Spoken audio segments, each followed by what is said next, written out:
আসসালামু আলাইকুম, আপনারা সবাই কেমন আছেন? আশা করি অনেক অনেক ভালো আছেন। সকাল ফার্স্ট টাইমে ঘুম থেকে উঠে ঢাকা যাওয়ার উদ্দেশ্যে রেডি হয়ে গেলাম। আর এখানে ঢাকা যাইতেছি আমি, রাব্বি আর আমাদের সাথে এক বড় ভাই। বাসের জানালা সাইডের দিক দিয়ে বসার পর বাতাসটা আমার থেকে ভালোই লাগতেছে। আসলে ঢাকার কোনো সময় যাওয়া হয়নি, প্রথমবার যাইতেছি। আর এরকম প্রকৃতির সৌন্দর্য দেখতে দেখতে যেতে কার নাহি ভালো লাগে। মূলত ঢাকা যাওয়ার উদ্দেশ্য হচ্ছে ঈদের শপিং করার জন্য। সবসময় তো গ্রাম থেকে মার্কেট করি, তাই ভাবলাম এবার না হয় শহর থেকে করি। আর লিবন ভাই আমাদের সাথে যাইতেছে, কারণ লিবন ভাইয়ের আইফোনের একটু সমস্যা হয়েছে, যার কারণে সে সার্ভিসিং করার জন্য যাইতেছে। আর রাব্বি যাচ্ছে আমার সাথে শপিং করার জন্য। বাজেট মোটামুটি ভালোই আছে, খারাপ না, দেখি কি করা যায়। আর আমরা ঈদের শপিংটা করবো বসুন্ধরা থেকে। এই দিক দিয়ে আমাদের 3 জনের ভাড়া 200 করে 600 টাকা আসছে, তো ভাড়াটা দিয়ে দিলাম। আসলে বসুন্ধরা কোনো সময় যাওয়া হয়নি, এই প্রথমবার যাবো। মানে এক কথা বলতে গেলে আমি আর রাব্বি ঢাকা শহরে নতুন যাচ্ছি। এই দিক দিয়ে দেখি হঠাৎ করে বাসটা থেমে গেল, তারপর বুঝলাম যে বাস স্টেশন থেকে বাসে লোক উঠানো হচ্ছে। তো আমরা এই দিক দিয়ে ঢাকা শহর পৌঁছানোর আগে আপনি আমার চ্যানেলটি সাবস্ক্রাইব করে দেন।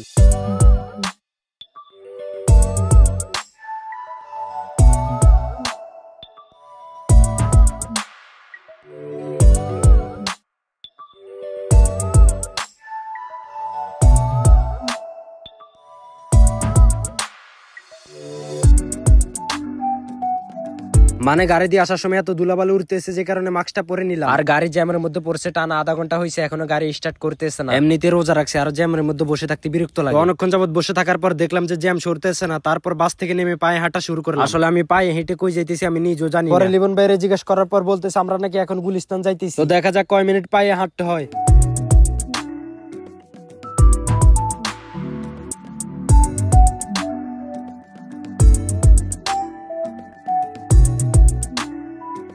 তো আমরা এখন গুলিস্তান থেকে একটা রিক্সা দিয়ে মতিঝিল মেট্রো স্টেশনে যাব।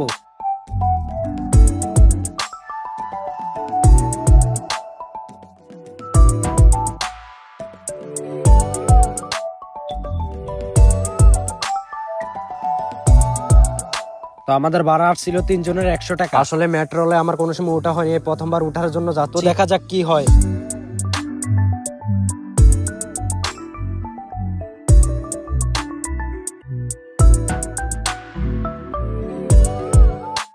ভিতরে ঢোকার পর দেখে এখানে লম্বা সিরিয়াল ধরে মানুষে দাঁড়িয়ে আছে। আমি আর রাব্বিও টিকেটের জন্য সিরিয়ালে দাঁড়িয়েছিলাম। পরে লিবন ভাই বলতেছে তোরা দাঁড়ানো লাগবে না, আমি নিয়ে আসতেছি। কয় মিনিট পরে দেখি লিবন ভাই 3 জনের জন্য 3টা টিকিট নিয়ে আসছে। আসলে মেট্রোলে প্রথমবার উঠতেছি, আমার অনুভূতি যে কিরকম আমি বলে বুঝাতে পারবো না, কারণ ইউটিউবে আর ফেসবুকে শুধু ভিডিও দেখতাম, আর আজকে সরাসরি উঠে গেলাম। আসলে মেট্রোলের ভিতরে যখন আমি ভিডিও করতেছিলাম তখন আমি খুবই নার্ভাস ফিল করতেছিলাম, কারণ ভিডিও করার সময় মানুষের শুধু আমার দিকে তাকিয়ে থাকে।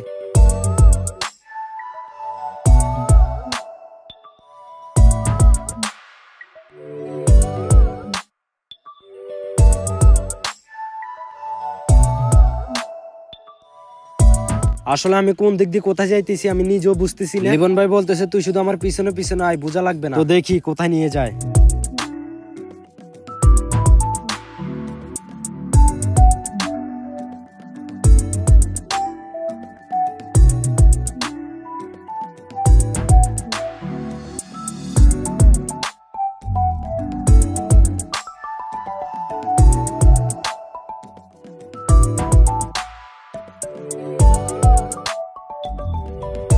তো অনেকক্ষণ যাবত জার্নি করার পর ফাইনালি আমরা বসুন্ধরাতে চলে আসলাম। এখন এখান থেকে আমরা ঈদের মার্কেট করব। আসলে আমি আর রাব্বি কিন্তু কোনো সময় বসুন্ধরা আসিনি, এই প্রথমবার আসলাম। আমরা এখন শপিং করার জন্য ভালো একটা পাঞ্জাবি শোরুমে যাব। পরে লিবন ভাই বলতেছে তার নাকি পরিচিত একটা দোকান আছে। পরিচিত দোকান বলতে মানে লিবন ভাইয়ের বন্ধুর দোকান আর কি। তো আমাদের জন্য ভালোই হবে, কিছু কম প্রাইসে পাবো। আর রাব্বি তো এখান থেকে কি কিনবে সে নিজেও সিদ্ধান্ত করতে পারতেছে না। তো আমরা শোরুমের ভিতরে ঢোকার পর এখান থেকে পাঞ্জাবি চয়েস করতেছিলাম। আর লিবন ভাই বলতেছে পছন্দ করার পর বাইরে বলিস দেখি কিছু কম প্রাইসে রাখতে পারি কিনা। আমাদের অলরেডি শপিং করা শেষ, এখন আমরা আরেক জায়গায় যাব। মানে লিবন ভাইয়ের আইফোনটা সার্ভিসিং করার জন্য এখন আমরা অন্য জায়গায় যাইতে হবে। ভাই চাইলে কিন্তু বসুন্ধরা এখান থেকে ঠিক করে নিতে পারে, কারণ এখানে তো সবকিছু আছে, আবার অন্য জায়গায় যাওয়ার কি প্রয়োজন আমি বুঝলাম না। তো যাই হোক দেখি কোন জায়গায় নিয়ে যায়। আসলে ঢাকা শহরে কয়েক ঘন্টা থাকার অভিজ্ঞতা আমার যা মনে হলো, শহরের থেকে গ্রাম হাজার গুণ ভালো। আজকে কমেন্ট বক্সে একটা ভোট হয়ে যায়, যারা শহরে থাকো তারা শুধু কমেন্টে শহর লেখো, আর যারা গ্রামে থাকো তারা শুধু কমেন্টে গ্রাম লেখো। দেখা যাক আজকে কে জিতে। তো যাই হোক আপনাদের সাথে কথা বলতে বলতে চলে আসলাম মোবাইল সার্ভিসিং এর দোকানে। আমরা অফ ক্যামেরায় মোবাইলের কাজটা করিয়ে নিয়েছিলাম। তো ফাইনালি আমাদের সব কাজই শেষ। তো এখন আমরা আবার বাড়ির উদ্দেশ্যে রওনা দিতে হবে। আর লিবন ভাই মনে হয় বাড়িতে যাবে না, কারণ বাইরে ঢাকা আরো অনেক কাজ বাকি আছে। তো আমাকে আর রাব্বিকে বাইরে রিক্সা উঠিয়ে দিয়ে বিদায় নিয়ে নিল। আসলে রিক্সা দিয়ে যখন ঘুরতেছি তখন ভালোই লাগতেছি। আর আমরা এখন রিক্সা দিয়ে যাব গুলিস্তান বাস স্টেশনে, তারপর ওইখান থেকে বাসে করে ডাইরেক্ট বাড়ি চলে যাব। আসলে রিক্সা দিয়ে যে ঢাকা শহর ঘুরতে ভালো লাগে, রিক্সায় না উঠলে বুঝতে পারতাম না। সবচেয়ে বেশি ভালো লাগছে রাস্তার সাইডে ফুলের দোকানগুলো দেখে। আমরা গুলিস্তান চলে আসলাম, তারপর এখান থেকে 2টা বাসের টিকিট কাটলাম। এখন সোজা বাড়ির উদ্দেশ্যে রওনা দিব। আর ভিডিওতে কোনো ভুল হয়ে থাকলে কমেন্টে বলে যাবে, পরবর্তী ভিডিওতে সলভ করার চেষ্টা করব। সবাই ভালো থাকবেন, আল্লাহ হাফেজ।